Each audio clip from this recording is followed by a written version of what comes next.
Mesdames et messieurs, bienvenue à ce panel très important consacré à trois piliers essentiels pour toute industrie compétitive et durable, à savoir la recherche, l'innovation et les talents, appliqués à un secteur stratégique pour le Maroc qui est la chimie. Je l'avais cité en préambule en parlant de la compétitivité, de la mondialisation et cette quête de puissance, que ce soit sur le plan économique, géopolitique ou même géoéconomique. Et forcément, si on n'innove pas, on n'est pas dans cette capacité, bien sûr, de remplir les devants de la scène.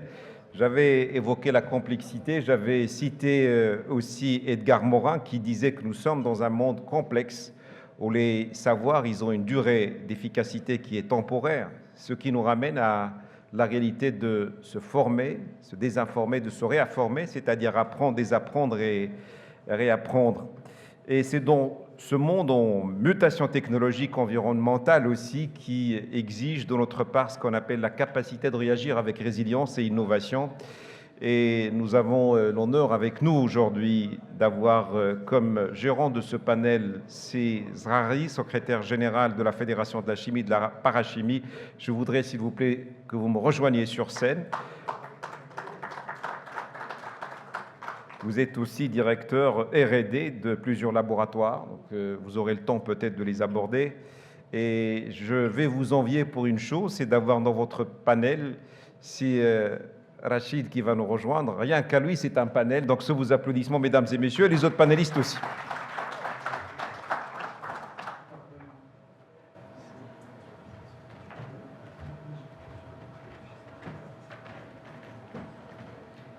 Et j'annonce si Hassan Qjida, vice-président de... Enfin, je présentais dans le détail après, je vous invite à vous installer. Et Monsieur Kerkeb, président de l'Université Ibn Tufayl de Kenitra.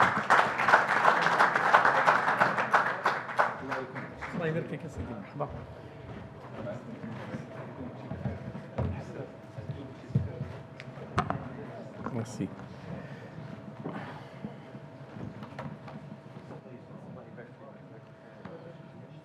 Alors, je réitère la présentation des panélistes. Monsieur Rachid Yazami, Walaou Ghani An Tarif, et puis on le présente en très bref, expert international, chercheur dans le domaine des batteries et dans plusieurs autres domaines.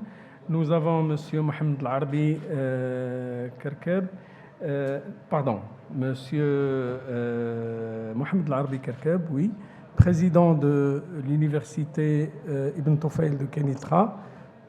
Et nous avons Monsieur Hassan Qjida, vice-président de l'Université privée de Fès et chargé de la recherche et développement. La recherche et développement. Bon, le thème recherche, innovation et talent, construire l'avenir de la chimie de demain au Maroc, en partant aussi de l'actuel de la recherche et de la formation des talents pour définir ou réajuster les démarches qui sont pratiquées actuellement pour une meilleure efficacité, et on va profiter de l'expérience de nos experts. Monsieur le Président, Mesdames et Messieurs, je vous remercie pour votre présence.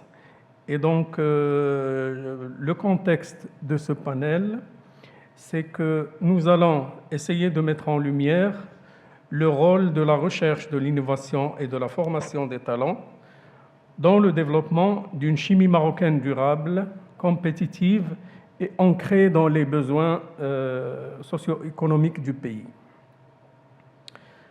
La recherche et développement et l'innovation, qui en est le fruit, sont des leviers, ont toujours été, j'allais dire aujourd'hui, mais ont toujours été, sont aujourd'hui et le seront toujours, un levier stratégique de développement des individus, des organisations économiques et académiques et des États, ça prend la dimension nationale, car nous observons aujourd'hui que les pays qui ont le leadership économique sont des pays qui ont l'avance de l'innovation.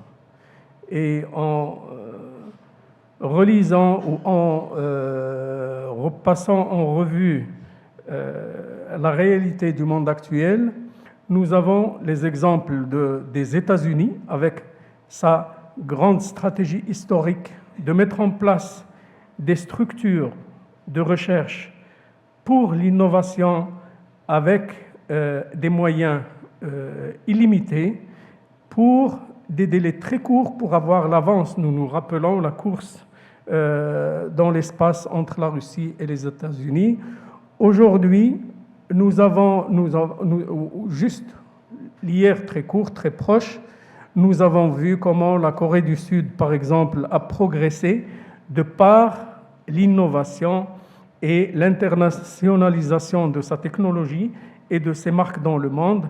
Et puis, elle a été rejointe par la Chine très rapidement suite à l'intégration d'une stratégie de développement, de rattrapage de l'Occident et de prise de leadership.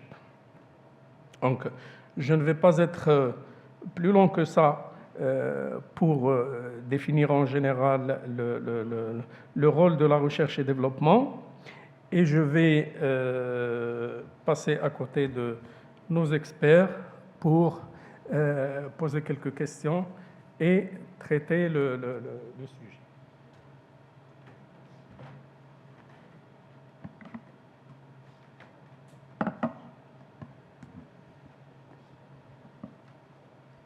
Alors, C'est bon? Donc, je propose qu'on fasse un tour de table autour de la question « Quel est l'état actuel de la recherche en chimie? Quelles sont les principales avancées réalisées dans le périmètre et l'expérience de chacun ?» Sachant que, au risque de la redondance, les éléments de cette question reviendront sûrement à travers les autres questions et les autres réponses, mais un expert de la communication m'avait recommandé un jour: ne craignez jamais la redondance dans la communication parce qu'elle permet d'ancrer les mots-clés et les informations dans l'esprit des gens. Et de toutes les façons, le Coran, on l'avait dit avant, donc, je propose à M. Hassan Qjida de commencer et on va faire le tour. Merci, M. Saïd Rahman. Donc, je me présente encore une fois, c'est le professeur Hassan Qjida, vice-président de l'Université privée de Fès, qui remplace normalement Monsieur le Président Mohamed Aziz Helou, qui n'a pas pu donc être aujourd'hui parmi vous. Hier, elle était ici. Et qui est rappelé en urgence pour signer un contrat justement dans le cadre en préfecture, dans le cadre du développement de la formation concernant la Chine. Donc à Fès, on est en train carrément de mettre au point une tannerie verte, et c'est le Wali qui tient vraiment à ce que vraiment l'université privée de Fès prend le relais de cette tannerie verte à travers des process chimiques carrément à faible impact écologique. Donc, permettez-moi de vous dire que l'Université privée de Fès est très honorée de pouvoir participer à ce troisième forum de la chimie, donc organisé à Rabat sous le président de Sa Majesté le roi Mohamed VI, que Dieu le protège, sous la thématique donc la transition énergétique. Et croyez-moi, la transition énergétique était un pilier du plan de développement de l'Université privée de Fès depuis sa création. Depuis sa création, ça fait 20 ans, l'université privée de Fès est la seule université au Maroc qui est certifiée EDGE Advanced depuis 2003. Cette certification EDGE Advanced lui a permis carrément d'économiser 77% d'énergie pour les résidences, pour les résidences exactement, pour les chambres de résidence. Il permet d'économiser 50% d'énergie pour les locaux de formation, Il permet d'économiser 30% de consommation de l'eau. Et il a permis carrément de réduire l'impact carbone à 4,9 tonnes de CO2 par année. Donc c'est une certification dont nous sommes fiers exactement et dont carrément nous allons, c'est-à-dire travailler pour pouvoir l'améliorer, pourquoi pas carrément la mettre à la disposition des autres universités dans ce sens-là. Donc le processus de la transition énergétique, il est ancré non seulement dans les bâtiments de formation, mais aussi à travers le processus de formation, de recherche-développement, de valorisation de la recherche, du transfert technologique. En effet, donc, depuis carrément donc, sa création depuis 20 ans, nous assurons des formations carrément dans le processus de la transition énergétique, à travers 3 filières, où chaque année nous avons plus de 100 lauréats qui sortent dans le domaine de l'énergétique automatiquement. Donc nous contribuons de notre façon carrément dans la stratégie du Maroc qui concerne la transition énergétique du point de vue formation. Nous formons aussi donc nos enseignants-chercheurs prennent en charge des modules intégrés pour d'autres filières ou dans chaque filière autre que l'énergétique et la transition énergétique. Donc nous imposons carrément un module sur le développement durable que les enseignants de cette filière-là assurent automatiquement. Et en parallèle à ça, nous prenons en charge les lauréats de l'Institut de formation des métiers d'énergie renouvelable et de l'efficacité énergétique pour qu'ils puissent carrément finir leur cursus en ingénierie à travers donc un module en formation alternée dans ce sens-là. De point de vue donc recherche scientifique, donc la recherche et innovation au sein de notre université privée de Fès se fait dans un centre de recherche et développement, d'innovation et d'expertise, présidé par le professeur Rachid Yazami, qui est le président en même temps de notre conseil scientifique et qui vraiment participe avec rigueur, avec une non-aisance, avec carrément incroyable. Donc merci, monsieur le professeur Rachid Yazami. Donc au sein de ce centre de recherche et développement, nous assurons le processus de la formation doctorale, la valorisation et le transfert énergétique. Donc la formation se fait au sein d'un centre d'études doctorales auquel est associé carrément des laboratoires et des équipes de recherche, bien sûr, dans le cadre de 2 formations doctorales. Et actuellement, on a à peu près 50 doctorants donc, inscrits déjà à l'Université privée de Fès, qui, parmi eux, plus de 16 doctorants donc, dans le domaine de la transition énergétique. Donc, ils mènent tous des recherches dans ce sens-là. Pour pouvoir carrément donc, valoriser la recherche effectuée par ces doctorants, donc, nous avons 2 centres. Un centre d'excellence sur les batteries. Et permettez-moi là aussi de vous dire que c'est le premier centre d'excellence sur la batterie qui a été créé en 2001 par le professeur Rachid Yazami. Rachid Yazami, donc, il est venu chez nous, il nous dit voilà, donc, je mets à la disposition de l'université privée de mes brevets concernant donc, les batteries lithium-ion et je demanderai donc, avec plaisir que les doctorants de l'université privée de Fès puissent carrément donc développer, tester, valider mes brevets sur différents types de batteries exactement. Donc le centre, pour pouvoir réaliser ça, on a carrément fait un benchmarking. C'est-à-dire qu'on ne peut pas faire tout ça tout seul. Donc on a fait un benchmarking dans la région de Fès. On a cherché des laboratoires, des enseignants-chercheurs qui travaillent directement sur la chimie de la batterie. On a donc déniché le professeur Taleb, je ne sais pas si vous le connaissez, donc très connu dans la batterie lithium-sodium. On a déniché le professeur Jgar, qui est reconnu même à l'échelle européenne sur les batteries lithium-ion. Et puis on a passé carrément à créer un consortium pour pouvoir carrément mettre en place dans ce centre d'excellence sur les batteries une chaîne de valeur de fabrication des batteries, allant de la chimie jusqu'au carrément développement, validation, prototype réel qui sera mis carrément sur le marché. Et tout ça donc grâce carrément à l'expertise du professeur Rachid Yazami. On est en train d'équiper notre centre, profitant sur des différents instruments qui existent à la cité d'innovation de l'université Sidi Mohamed Abdillah. On vient d'acheter carrément donc 5 gros appareils qui coûtent vraiment très très cher. On vient de décrocher peut-être les premiers contrats. Peut-être que Rachid Yazami va vous en parler, ça va arriver, Inch'Allah Rahman Rahim. C'est-à-dire que nos doctorants sont en régime à 100% pour pouvoir carrément mettre sur place les brevets de Rachid Yazami dans tout le process, dans toute la chaîne de fabrication des batteries lithium-ion. Moi, je reviendrai, j'ai prévu une question pour vous relative à la formation. Donc, on passe à Monsieur Criquet pour répondre pour le tour de table sur la question l'état de la recherche scientifique dans notre pays, mais à travers votre périmètre, et on réabordera la question de la formation qui est prévue pour plus de détails. Merci beaucoup. Premièrement, dire combien je suis heureux d'être dans ce panel et je remercie la Fédération nationale de chimie parachimie pour cette invitation.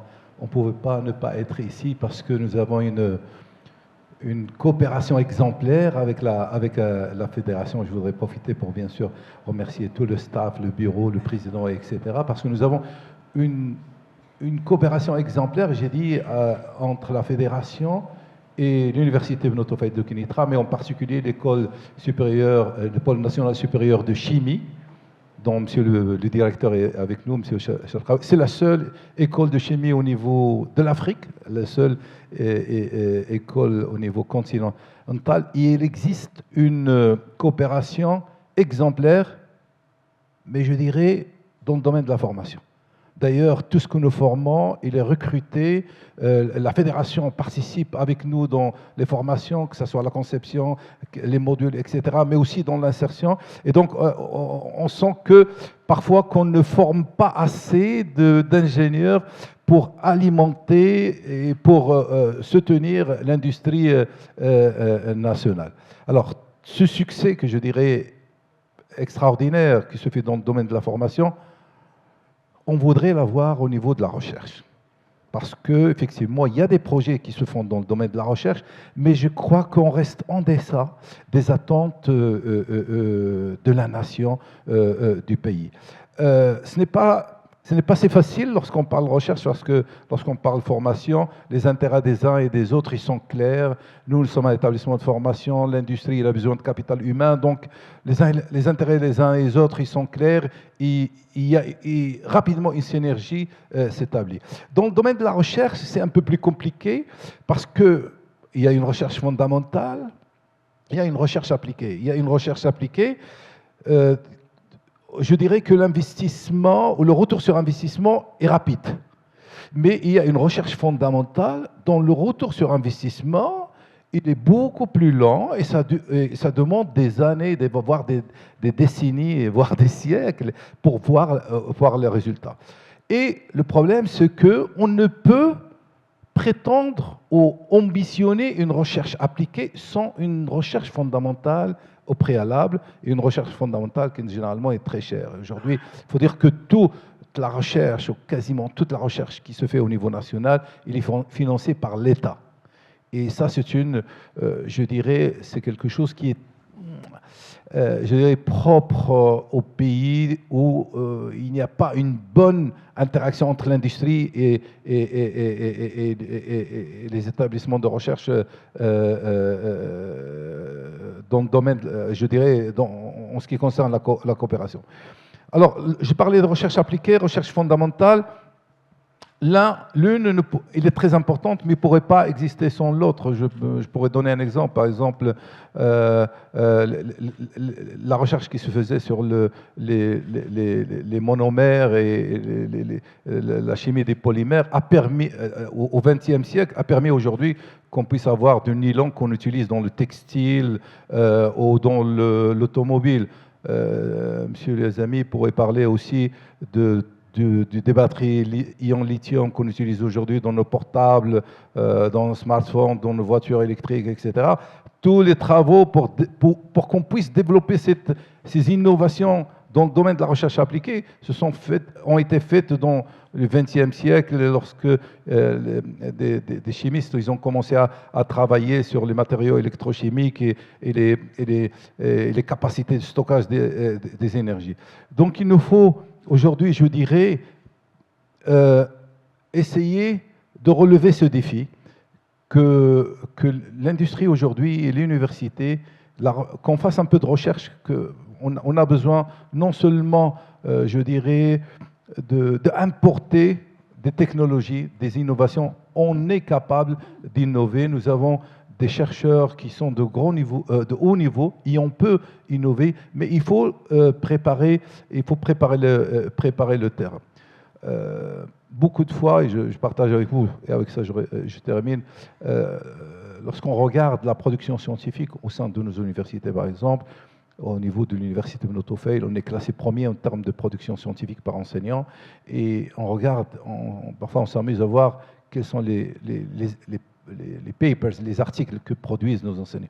Alors, beaucoup de fois, on se rend compte que c'est de très bons articles faits par de très bons chercheurs, mais qui répondent à des priorités qui n'ont rien à voir avec les priorités nationales. C'est-à-dire que la recherche que nous faisons, oui, certes, il est bien classé, ça permet une visibilité aux chercheurs, premièrement, ensuite sur l'université, mais est-ce qu'il est utile aujourd'hui? C'est ça la question. Et nous sommes convaincus qu'aujourd'hui, nous avons besoin de travailler avec des standards internationaux, oui, mais pour répondre aux priorités nationales. Et l'industrie chimique aujourd'hui est l'une des priorités nationales, vu l'impact qu'il a sur différents secteurs, différents domaines de la vie des Marocains. Oui, merci. J'avais exprimé le risque que c'est un sujet. Je vois des réponses à des questions que j'ai prévu de poser après. Mais alors, comme je n'ai pas le temps de refaire le plan, on va revenir sur certaines questions en les abordant d'un autre aspect.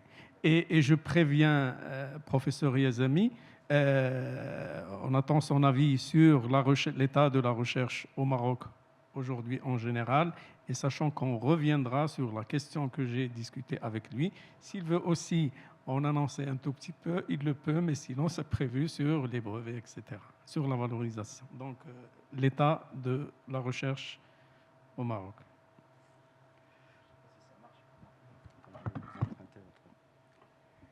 Très bien, bonjour tout le monde, et encore une fois merci à la Fédération de la chimie de m'avoir aussi bien hier comme intervenant et aujourd'hui sur ce panel très intéressant, et puis pour le support et puis tous les encouragements que je reçois de la part de la Fédération de la chimie au Maroc, c'est extraordinaire. Pour répondre à votre question, ça m'est un peu difficile dans le sens où depuis maintenant 1972, je ne vis plus au Maroc. Donc ça fait un certain nombre d'années, donc ça fait 53 ans. Mais quand même, je reviens au Maroc à chaque fois. J'ai eu l'occasion d'intervenir dans des congrès, je suis invité dans des universités, en particulier à Kenitra, à Tanger, à Fès, partout au Maroc. J'interviens quand je suis invité, il n'y a aucun problème. Mais je ne peux pas, en un temps très très court, donner un bilan ou une situation de la recherche scientifique marocaine.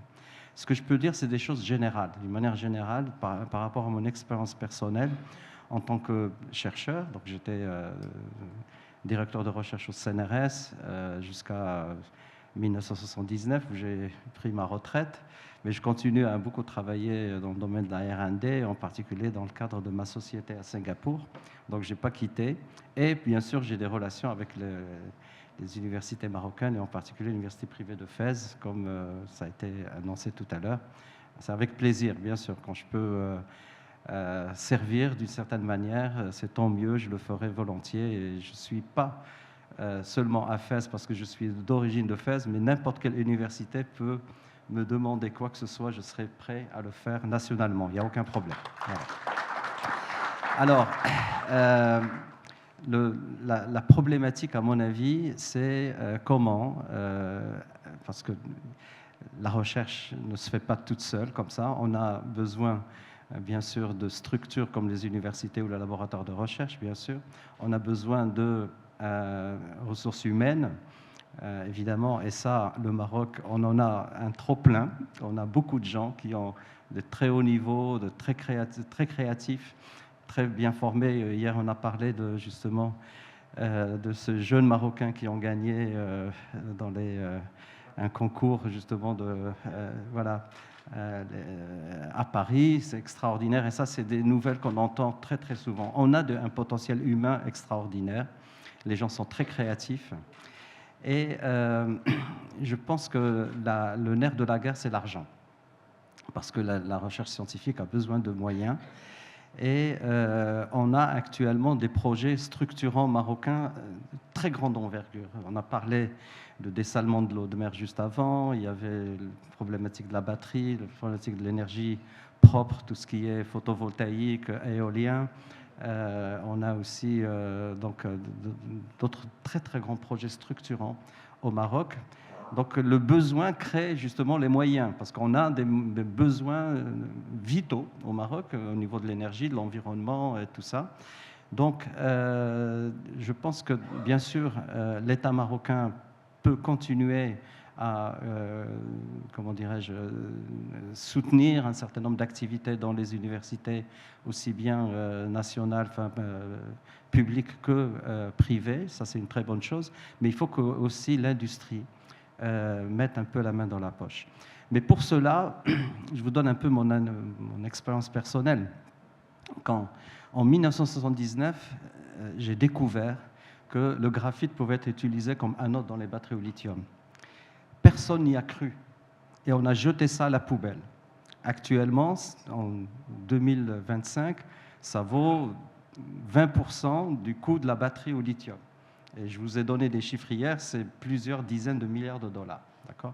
On n'y a pas cru.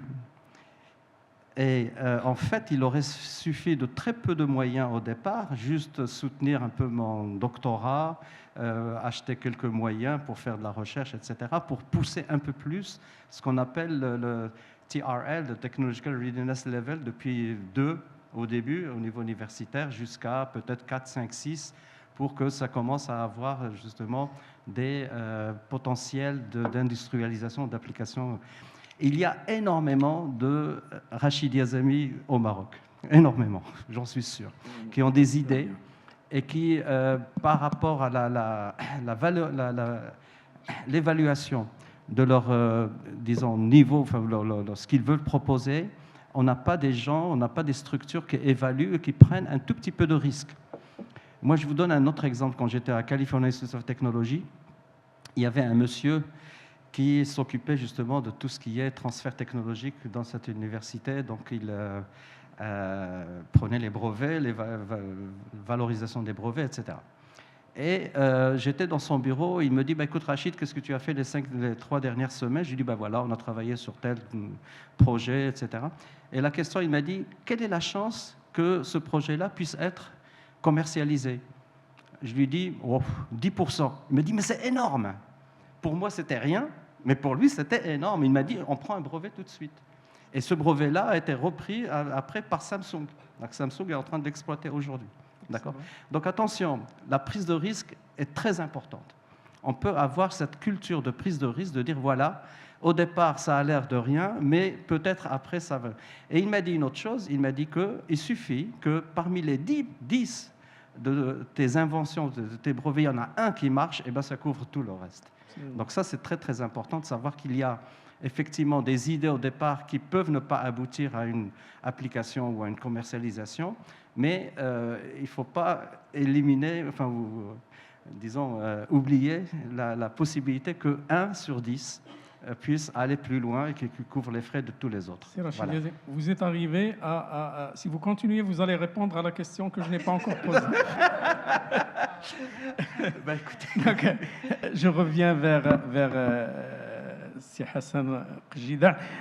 Je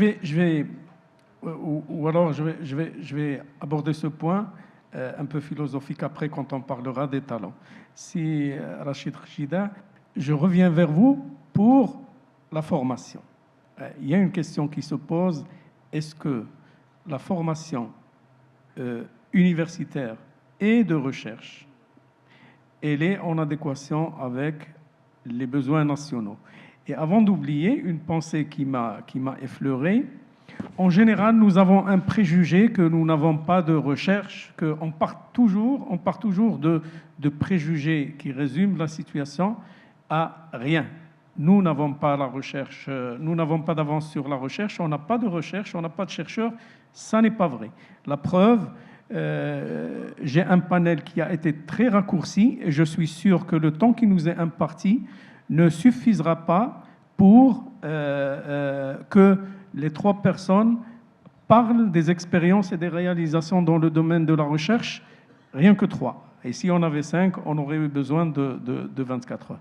Donc, si Hassan Jida.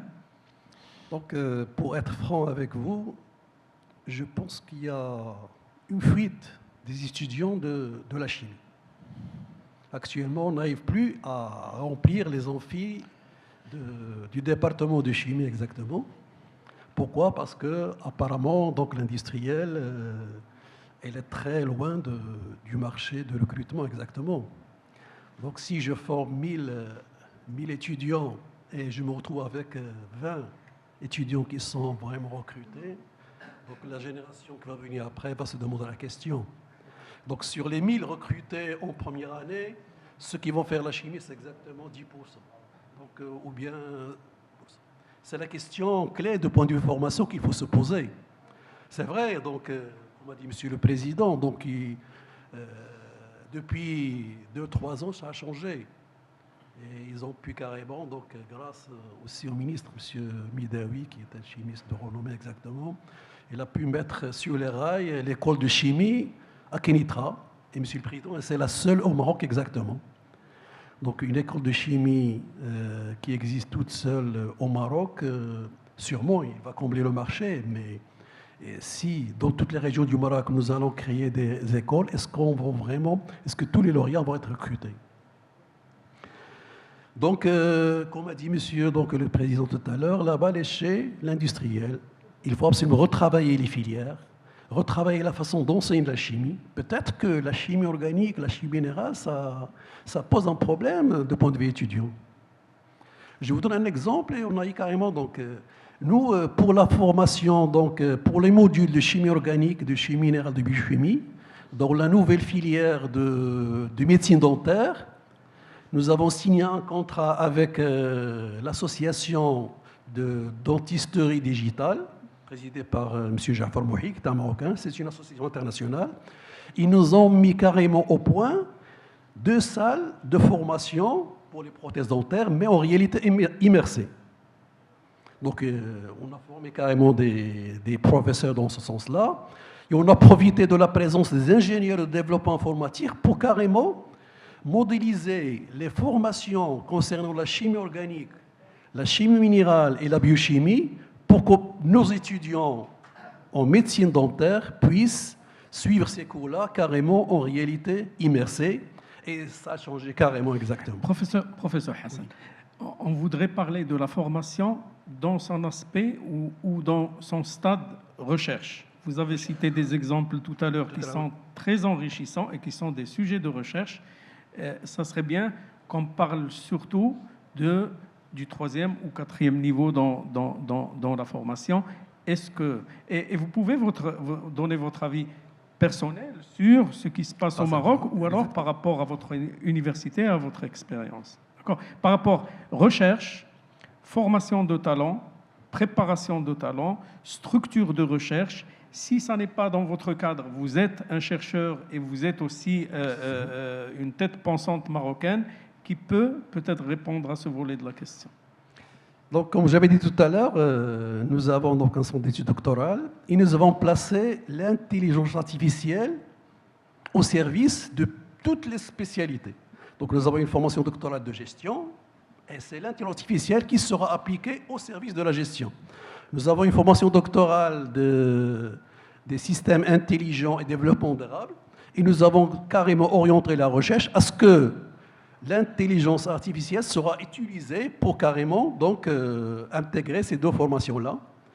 Donc nous avons profité de la présence carrément d'une filière extraordinaire d'un master en data science et en intelligence artificielle pour carrément booster ces formations de point de vue intelligence artificielle.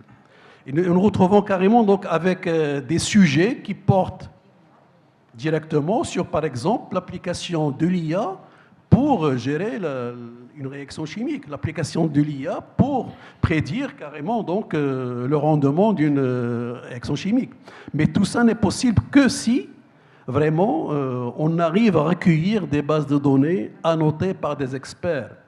Et tous les doctorants actuellement sont en train de booster, de chercher à droite et à gauche pour créer, pour mettre au point carrément des bases de données marocaines qui seront utilisées pour carrément faire l'apprentissage de nos algorithmes d'intelligence artificielle. Mais tout ça dans le cadre, que ce soit donc l'industrie chimique, que ce soit carrément dans la gestion de charge de décharge des batteries lithium-ion ou bien des batteries phosphate, ou dans le cas de la transition énergétique. Nous avons placé l'intelligence artificielle carrément au top et au-dessous, nous avons placé... nous travaillons en collaboration avec les États-Unis, avec donc l'American Concrete Institute, qui est responsable de la norme américaine de construction de bâtiments, l'ACI. Donc nous avons signé une convention avec eux et nos doctorants sont en train de développer en collaboration avec eux carrément donc des produits innovants à base donc d'agrégats de fibres de verre et nous allons remplacer Inch'Allah prochainement donc l'acier par des barres de fibres de verre actuellement. Donc des doctorants travaillent dans ce sens. Et même nos enseignants ont suivi des certifications dans ce sens.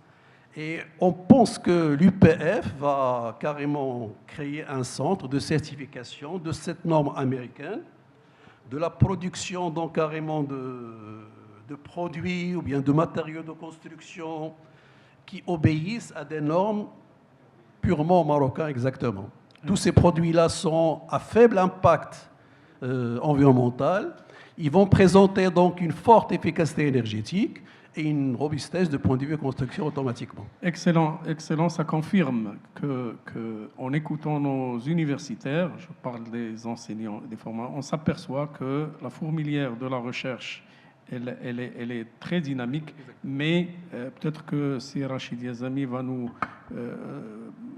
transmettre et nous conseiller, nous recommander de par son expérience les meilleurs moyens pour rendre cette recherche et les innovations efficientes et praticables. Et c'est un peu ça la question à Rachid Yazami. C'est par rapport à comment valoriser les résultats des recherches qui sont en cours au Maroc de par la concrétisation des innovations, les brevets, la politique de structurer la recherche pour une meilleure efficience. Très bien. Bon, alors écoutez, c'est vrai que la valorisation de la recherche, des résultats de la recherche académique, ne va pas se faire par les universités elles-mêmes, parce qu'elles n'ont pas vocation à faire des activités commerciales, on est bien d'accord. Donc il faudrait un transfert de technologie entre justement les universités et l'industrie. Il faudrait que l'industriel soit impliqué en amont dans le processus, à savoir... moi, ce que je dis souvent, c'est que les universitaires et les industriels ne parlent pas la même langue. Il ne faut pas apprendre que le français, l'anglais, le chinois ou d'autres langues, il faut apprendre la langue des industriels. Un industriel, c'est quelqu'un qui a un objectif, il veut gagner de l'argent, il veut un produit, il veut un marché, etc. Donc c'est une logique. Nous, on a le temps infini. En tant qu'universitaire, ce n'est pas un problème. Donc on n'a pas cette contrainte-là, a priori. Bon. Donc, ce qu'il faudrait, c'est qu'effectivement, qu'il y ait un langage commun, d'accord, que les universitaires, les porteurs de projets puissent aller à travers justement des événements comme celui-là, le Forum de la chimie. Il y a beaucoup de gens, on s'assoit, on prend un café, on discute, on dit voilà, on est là, voilà ce qu'on veut faire. Je pense que ça s'aligne avec votre stratégie, disons, commerciale, etc. Comment on peut travailler ensemble? Et je ne peux pas vous, disons, révéler avec qui on a discuté hier de ça. Il a dit, il n'y a pas de problème, on va vous envoyer quelqu'un et on va commencer à travailler ensemble. Donc ça s'est décidé en quoi? En 5 minutes. Il faut juste l'interlocuteur qu'il faut, un projet qui l'intéresse et lui dire, voilà, on a vraiment besoin de vous pour pousser ce projet jusqu'au maximum. Donc ça, c'est quelque chose vraiment qu'il faudrait intégrer dans la formation dans les universités, dans les écoles d'ingénieurs, comment faire porter un projet innovant académique par un industriel, comment arriver à le séduire et faire en sorte qu'il mette la main à la poche et qu'il puisse justement financer cette activité-là, parce que sans les finances, on tourne en rond. D'accord ? L'autre chose très importante, c'est que la première année où j'étais au California Institute of Technology, on m'a invité à la cérémonie de remise des diplômes. Et j'étais là avec les costumes et tout. Et qu'est-ce que j'ai constaté? C'est que 40% des diplômés étaient de non-chinois, pas nécessairement des Chinois, mais au moins des non-chinois asiatiques. D'accord? Et à mon collègue américain, je lui dis, écoute mon ami, vous êtes en train de préparer l'ennemi du futur. Vous êtes en train de transférer le top niveau, donc Caltech, toujours classé parmi les 5 meilleures universités du monde. Les Chinois sont très intelligents. Qu'est-ce qu'ils ont dit? On a devant nous la classification des meilleures universités du monde. On prend les 20 premières et on va envoyer nos étudiants là-bas, les chercheurs. On va en perdre 10%, 15% qui vont rester, les autres vont revenir. Effectivement, c'est grâce à ça que la Chine est aujourd'hui là où elle est. Et moi, mon slogan, c'est que tout ce que les Chinois ont réussi à faire, les Marocains peuvent le faire. Il n'y a aucun problème. Ça veut dire qu'il faudrait, pour que nos élèves ingénieurs, nos chercheurs qui partent à l'étranger puissent revenir sur des projets structurants, des projets vraiment qui les intéressent, parce que sinon, ils vont dire, écoutez, moi, je préfère rester à l'étranger, on appelle ça la fuite des cerveaux. Actuellement, le Maroc devient plus attractif que beaucoup de pays européens et occidentaux. Et il y a beaucoup de Marocains qui veulent revenir. Mais pour qu'ils puissent revenir, il faut les intégrer dans tous les projets dont on a parlé. Aujourd'hui, le dessalement de l'eau de mer, il faut être créatif, les batteries, les énergies renouvelables, tout ce qui concerne actuellement des projets, disons importants pour l'avenir du Maroc, il faut intégrer, il faut leur donner des conditions de retour qui soient favorables. Voilà ce que je dis. Et vous allez voir, dans 10 ans, le Maroc aura complètement changé. Merci. C'est une réponse, effectivement, qui couvre largement la question. C'est autant de leçons pour nous. Je reviens vers Si Kerkeb pour l'aspect recherche fondamentale et recherche appliquée. Je crois qu'on ne peut pas se passer de recherche fondamentale.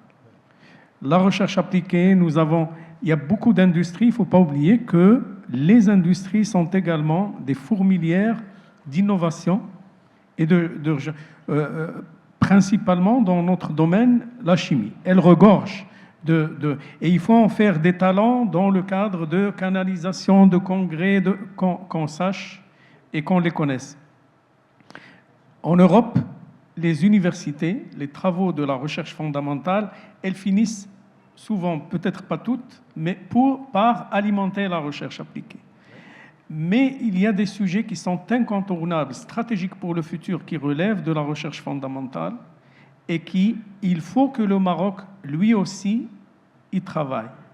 Plus la recherche appliquée, et comme a dit Rachid Yazami, il faut canaliser, structurer, mettre en place une stratégie avec des objectifs et des buts. Moi, je me rappelle, quand j'étais à l'université en France, de temps en temps, ils organisaient des congrès d'un seul sujet où les gens viennent du monde entier pour discuter des glycoconjugués ou de l'ADN avec les publications.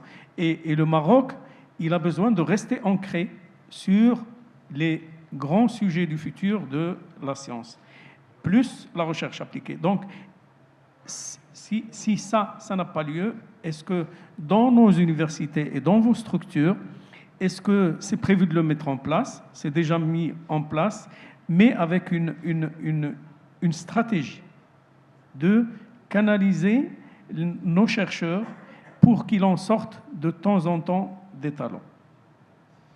Oui. En tout cas, je dirais que le terrain est très favorable.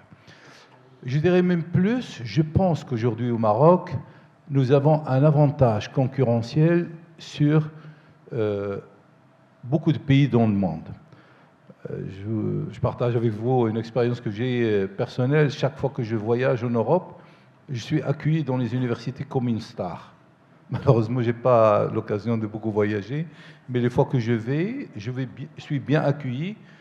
Et rapidement, je comprends que ce n'est pas pour la beauté de mes yeux. Dès les premières conversations, on me demande combien d'étudiants vous avez? Il y a 100 000 étudiants d'université. Mais c'est énorme, Combien de doctorants vous avez? J'ai 12 000 doctorants. 12 000.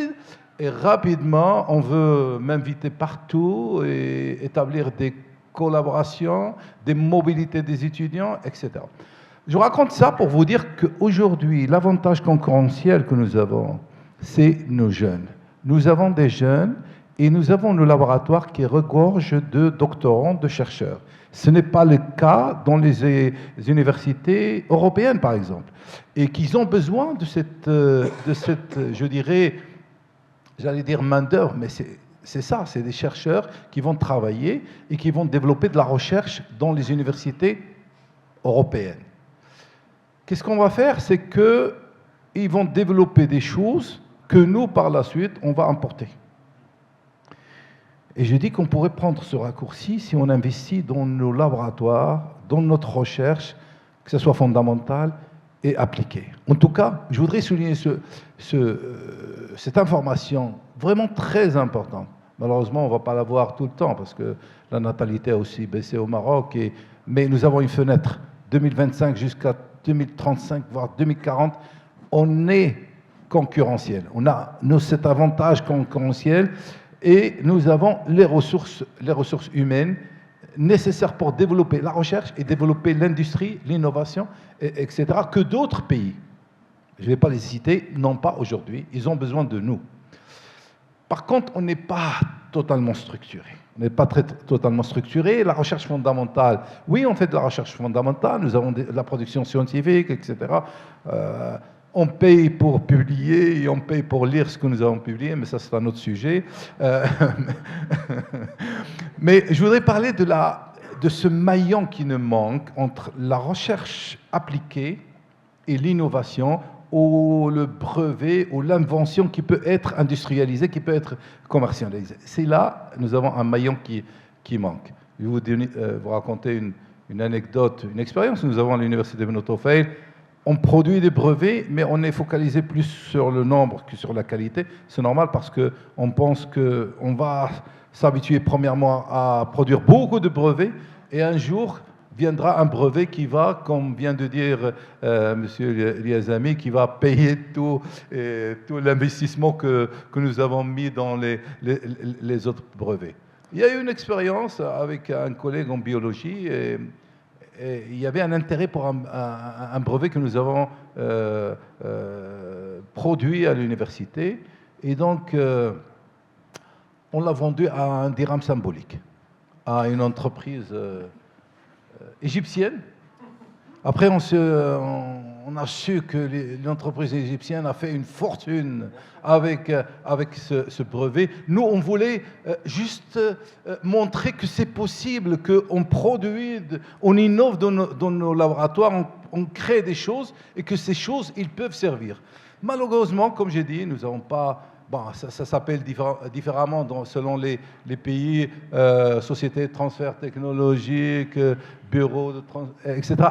Ça nous manque au niveau national. Comme disait mon ami, mon cher professeur ses amis, les universitaires et les industriels ne ne parlent pas le même langage et nous avons besoin de quelqu'un qui puisse traduire. Professeur Hassan Jida, pour le mot de la fin en 1 minute, on va faire un tour de conclusion, 1 minute chacun. Donc, moi, j'ai un appel à lancer à la fédération. Donc, j'ai des doctorants qui travaillent sur la sauvegarde des procédés chimiques pour le coloriage du cuir. Donc, c'est un patrimoine artisanal marocain. Et j'aimerais bien que la fédération nous aide à enregistrer ce patrimoine, le digitaliser via l'IA, puis créer des bases de données propres carrément à l'artisanat, au patrimoine marocain. La coloration, les colorants. La coloration, exactement, à partir de plantes naturelles, rien à voir, donc à faible impact en chimique, que ce soit le cuivre, que ce soit le bois. Exactement, ce sont des procédés chimiques, des métiers de procédés qui sont en train de disparaître. Et nos étudiants, nos doctorants, en collaboration avec la délégation, la direction de l'artisanat, sont en train carrément de travailler pour pouvoir sauvegarder. On pourra organiser une réunion dans ce sens et voir dans quelle mesure les portes de la fédération sont ouvertes et dans quelle mesure, on trouvera le moyen de concrétiser cette volonté qui est extraordinaire. Merci. Pardon, parce que si on ne le fait pas nous, il y aura d'autres qui vont le faire absolument. À notre place. Monsieur Kreken, votre mot de la fin en 1 minute. Non, je dis que we can do it. Je dirais, on peut le faire. On peut le faire, il faut juste que les gens de bonne volonté qui aiment ce pays s'assoient ensemble. Et nous avons, j'allais dire les ingrédients, je dirais les réactifs. Nous avons les réactifs, nous avons les catalyseurs pour faire ça. Et il suffit qu'on puisse communiquer. Vous avez parlé de communication, il faut qu'on arrive à communiquer. Je voudrais juste finir par dire qu'il y a un élément, un catalyseur qui s'est introduit dans la réaction aujourd'hui, qui est l'intelligence artificielle, et qu'il faudra en tenir compte dans le domaine de la formulation. Le progrès dans le domaine de la formulation où le temps de développement il est divisé par des 1000 fois, 100 000 fois. C'est un acteur, c'est un catalyseur qu'aujourd'hui, on doit absolument tenir compte dans la recherche en chimie, mais aussi dans l'industrie chimique et parachimique. Merci beaucoup. Professeur bon, moi je prends ce que vous m'avez tendu là, effectivement, peut-être que l'année prochaine, le thème de ce forum pourrait être chimie et intelligence artificielle. Donc ça, intégrer l'intelligence artificielle dans la chimie, c'est quelque chose de très important pour savoir exactement si on est aligné par rapport à ce qui se passe mondialement et qu'on a les compétences pour faire ça. Voilà. Merci. Pour synthétiser un peu quelque chose qui a été très répété, nous avons les moyens et on fait un clin d'œil aux moyens humains. Ça, c'est sûr. Professeur Yazami a dit il y a sûrement un millier ou des milliers de professeurs Yazami au Maroc, il faut les sortir. Moi, je termine par une citation de Socrate. Socrate avait inventé un aspect de la philosophie en disant que le savoir existe dans la tête des gens et que l'apprentissage consiste à faire sortir ce savoir. C'est pour ça qu'on a la règle, l'élève a dépassé le maître. L'élève, il peut dépasser le maître quand il a un maître qui sait sortir ce qu'il y a de mieux en lui. Et d'ailleurs, pour terminer, le Coran a dit « وَعَلَّمَ آدَمَ الْإِسْمَاءَ كُلَّهُ » Ça veut dire que Dieu a mis dans chacun de nous tout le savoir du monde, mais ce sont les circonstances, les environnements et les bons professeurs qui le font sortir. Merci beaucoup, Cizrari. Une conclusion socratique et coranique, merci beaucoup. C'est beaucoup de richesse. Aujourd'hui, on a appris beaucoup de choses. Monsieur le Président, pour la photo. Merci aux panélistes, sous vos applaudissements, mesdames et messieurs.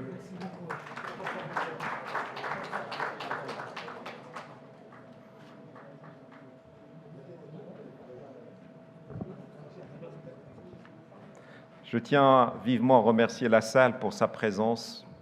Danse est très forte et chaleureuse. Vous restez avec nous, c'est pour vous marquer l'intérêt que vous apportez donc à ces sujets. Merci encore une fois. Mesdames et messieurs, je voudrais convier Monsieur le Président à mes côtés pour le mot de la fin, sous vos applaudissements, mesdames et messieurs. Je voudrais, Monsieur le Président, juste prendre une minute, s'il vous plaît, pour partager avec vous quelques constats, quelques moments forts de cette 3e édition. Et surtout revenir sur les moments forts concernant les connaissances et les savoirs qui étaient d'une connaissance, enfin d'une exactitude extraordinaire, des informations pertinentes en termes de récence, et surtout les échanges et les interactions qui étaient très constructives, voire organiques, et aussi des émotions très fortes quand la chimie, on l'a constaté, a parfois frôlé la philosophie, même au-delà, et au niveau aussi des annonces et des scopes, on en a entendu beaucoup. Donc je voudrais, Monsieur le Président, vous témoigner toute cette reconnaissance, ce succès qui est collectif, comme vous l'avez dit. C'est effectivement une vraie plateforme interactive, humaine, sur la chimie au niveau international. Merci d'être avec nous, merci de ce succès, et à vous le moment de la fin, Monsieur le Président. Merci beaucoup.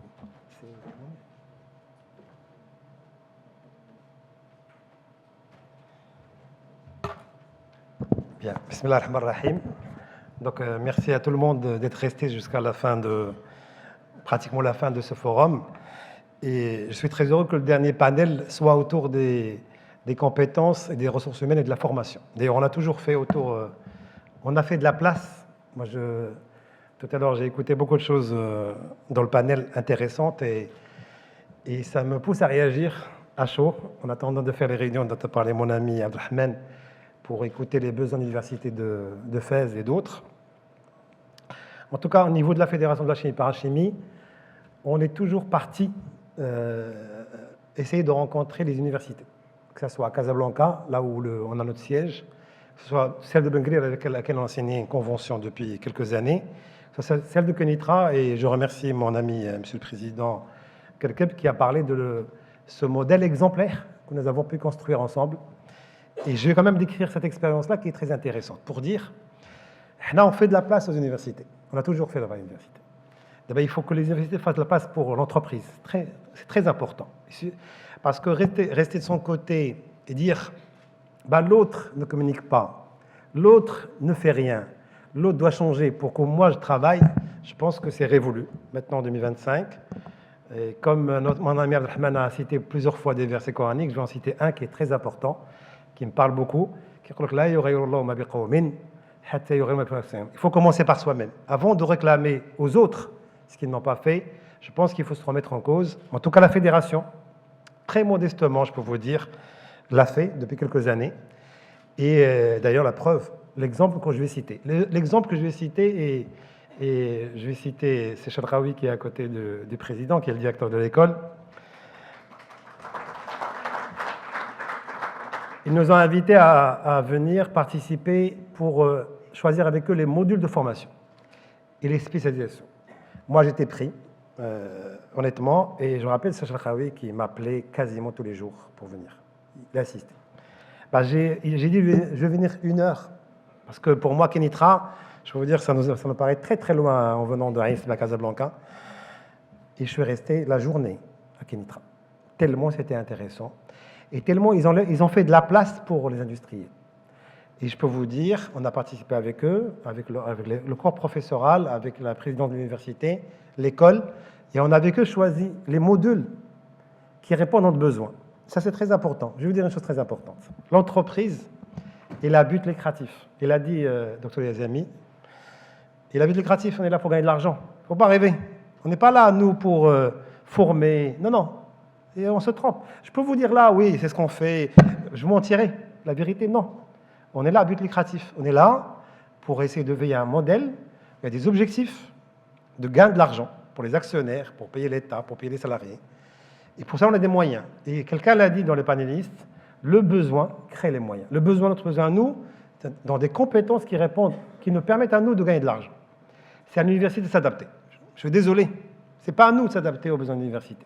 C'est très important. Comment? Il faut communiquer.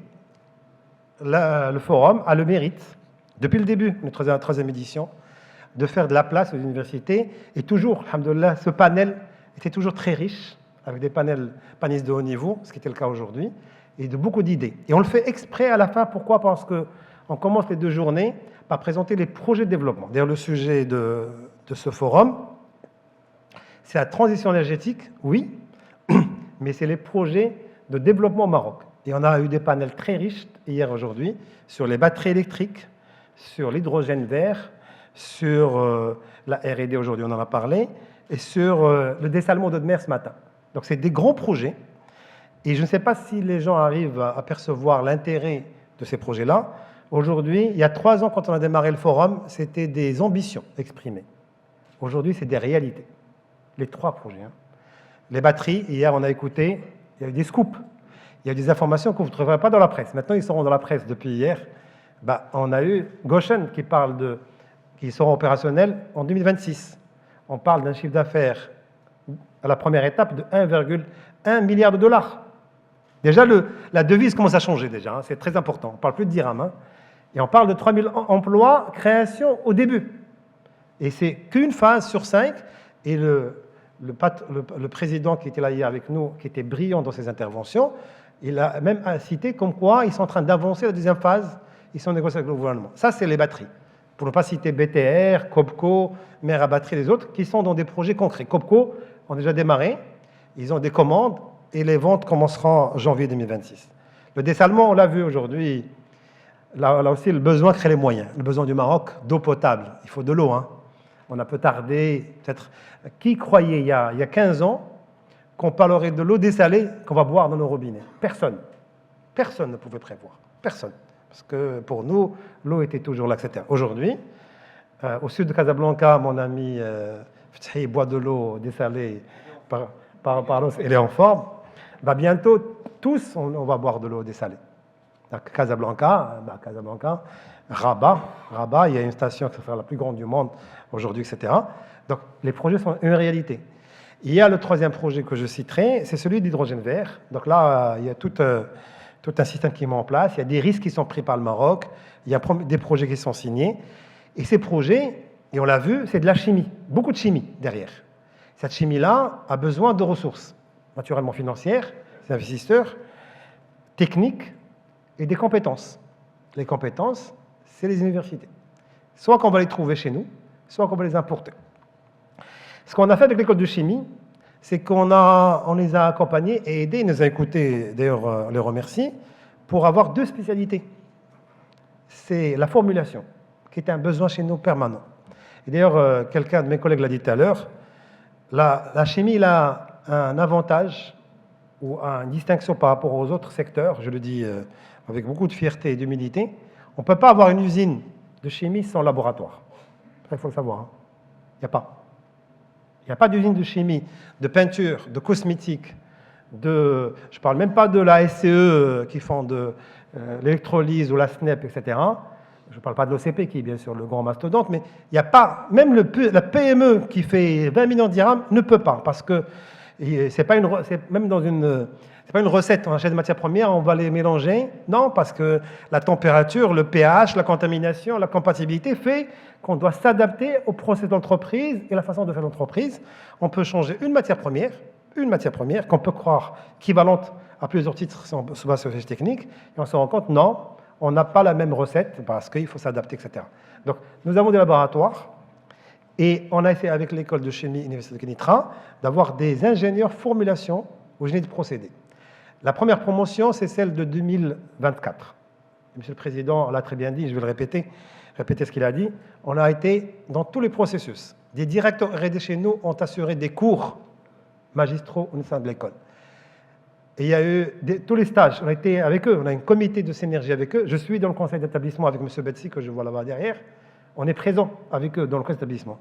Donc, et dans les PFE, on a essayé de travailler avec eux, on a assuré. Et aujourd'hui, toute la première promotion, j'ai le plaisir de l'annoncer, donc je prends l'information de M. le directeur, c'est pas que la première promotion a été complètement employée, ils ont des demandes aujourd'hui qui n'arrivent pas à satisfaire. C'est extraordinaire. Et on nous a appelés en cours d'année, je me rappelle en 2023-2024, on nous a dit on veut créer une 3e spécialité. Et on est venu. On est venu à plusieurs. C'est des directeurs généraux de sociétés qui sont membres de bureau pour nous dire on va créer une spécialité QSE. On les a convaincus que laisser ça pour les facultés, ce n'est pas l'objectif de l'école. Ils l'ont fait. Quand il y a cette écoute-là, nous, on reste motivés, convaincus, on les accompagne. C'est vrai qu'on ne peut pas faire plus d'écoles de chimie. D'ailleurs, il y a des écoles d'ingénieurs qui forment des ingénieurs de chimie dans l'école Mohammedia dont je suis lauréat. Mais l'avantage de l'école de chimie de Kenitra, c'est qu'il y a de la pratique, ça c'est très important. Nous croyons, nous, au niveau de la fédération, qu'il faut 2 éléments pour la formation universitaire, pour que ça fonctionne, quelle que soit la spécialité. Il faut de l'alternance. C'est très important. On ne peut pas former pendant 5 années quelqu'un avec des profs qui sont déconnectés de l'entreprise et espérer à la sortie se adapter. Tout change très vite. Deuxième chose, il faut améliorer la gouvernance. Dans vos organes de décision, il faut mettre de la place aux entreprises. Je ne parle pas d'université, parce que je connais le modèle. Aujourd'hui, il y a une réforme à faire, ça nous dépasse tous ici. Il y a des parlements à 100 personnes et qui ne peuvent pas s'écouter, c'est impossible. Moi, j'étais aussi membre du conseil d'établissement de l'école Mohammedia pendant 3 années, c'est compliqué. Non, je parle des écoles, des établissements, je pense, avec juste les entreprises, leaders de quartier, juste les voisins. Je pense qu'en côté entreprise, on peut s'améliorer. Je m'excuse, je me suis beaucoup attardé parce que c'est très important et on parle très peu de cela. Maintenant, j'ai envie quand même d'apporter un élément. On a parlé de financement de la R&D. Il y a un système, il y a un fonds qui existe. Je vais quand même en parler parce que je suis impliqué dedans avec la casquette CGM. Il s'appelle le Fonds de soutien à l'innovation. Je crois que vous le connaissez peut-être, mais je peux vous dire qu'il fonctionne. C'est qu'aujourd'hui, des entreprises toutes seules ou en consortium avec des universités peuvent présenter des projets de développement et vous recevez des subventions, 60% du cashback, plafonné à, si je ne me trompe pas, je ne peux pas dire de bêtises, peut-être à 5 millions, 4 millions de dirhams. 5 millions de dirhams. Et vous pouvez en présenter 2, 3, 4 sur une période. Il faut les finir. Si vous finissez, vous pouvez vous présenter d'autres. Aujourd'hui, il y a un budget annuel qui est prévu de 300 millions de dirhams. Je peux vous dire qu'il est largement d'être consommé. Donc là aussi, on peut être innovant. Mais je parle toujours de recherche appliquée. Moi, je m'excuse, je sais que ça ne va pas plaire à beaucoup. Moi, je crois pas beaucoup à la recherche fondamentale. En tout cas, ça ne va pas intéresser l'entreprise. J'y crois dans tout ce qui est ressources naturelles du Maroc. L'OCP peut se permettre de faire Jean Mandal. D'ailleurs, il a l'université pour cela. Mais je ne crois pas à cela ailleurs. C'est mon avis personnel et ce n'est pas celui de la fédération. Moi, je crois beaucoup à la recherche appliquée. Parce qu'on ne va pas s'engager, on n'est pas multinational, worldwide, etc. Les entreprises, des PME, sur des projets qui peuvent rapporter à court terme. Je reviens au forum, j'étais très lent, mon ami Mounir. Ça prouve qu'il y a beaucoup de succès, alhamdoulilah. D'abord, le patronage royal qui apporte ce chapeau très important par rapport au forum. La présence d'imminentes personnalités, d'experts, ses amis aujourd'hui pour nous qui est, tu as dit hier, tu as dit mascotte, moi je veux dire icône, qui devient l'icône de ce forum. La présence massive pendant plusieurs jours, je peux vous dire qu'on a reçu plus de 1200 demandes d'inscription pour le forum. Monsieur Diga était très sévère tout à l'heure. J'ai même rencontré 2 collègues à qui on avait refusé l'accès au forum. Donc 450 ont été acceptés parce que la salle contenait que 300, donc c'est 10 avec les absences. Donc ça, c'est des réussites. On a traité du sujet très important. L'année prochaine, on se doit d'être meilleur encore. Donc pour nous, c'est un challenge. L'idée de M. Azami, je peux vous dire qu'on va presque la retenir parce qu'il faut la confirmer au bureau. Il faut parler d'IA dorénavant. Et nous, au niveau de la fédération, des entreprises de la fédération, nous y croyons beaucoup. Je retiens 2 choses très importantes pour nous, qu'on va essayer de répéter et militer pour que ça soit mis en place. Malheureusement, avec tout ce développement, la chimie marocaine a un grand frein qui reste la réglementation. Je le dis, c'est une réalité. Elle est vieille, trop vieille. C'est pas qu'on n'a pas essayé. On a écrit au ministère concerné, on a fait des études, on a écrit dans la presse, dans les médias. Donc je profite du forum pour quand même lancer cet appel solennel. À qui de droit, il y a un problème de réglementation, il faut le régler. On fait plein de choses, beaucoup de réussites, on est le secteur qui investit le plus. Imaginez, si on adapte la réglementation, on ferait encore beaucoup plus et le Maroc irait très loin, sans parler de projets futurs. Deuxième chose, le panel de monsieur, mon ami Mohamed Ben Chkroun, est un panel qui était très intéressant, nous y croyons. Je pense que le Maroc peut être un hub, d'abord industriel, il commence à l'être, mais aussi un hub de supply chain. Nous pouvons être en verse, si on met les moyens. Je retiens la proposition de M. Mohamed. Il faut créer une commission de consultation. On a eu tous les partenaires, je veux dire, parties prenantes, toutes les parties prenantes. Peut-être, on a remarqué qu'il y avait de la stratégie, etc. Il faut nous associer. Ça aussi, c'est un élément qui manque, mais on y reviendra. Sur ce, je remercie tout le monde de votre présence. Je vous donne rendez-vous l'année prochaine, 4e édition. toujours avec la présence de professeur Yazami. Restez, parce que fait, il y a la lettre.